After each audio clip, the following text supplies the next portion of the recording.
Hello, good morning. This is Lizzie Poy with the signature of the complete name is 74 years of Singaporean retired. We're having our yeah, this is Lizzie Poy, okay, with the signature of Albert Lee, complete name Lizzie. 74 years of Singaporean retired.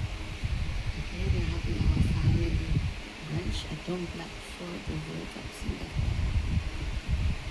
April 19, 2026. Happy Sunday for having scrambled egg, brunch, fried chicken, and sunshine. And some with Jelfos as well. And Jelfos, it's listening po yan. And Jelfos, for the World Cup Singapore, our family brunch.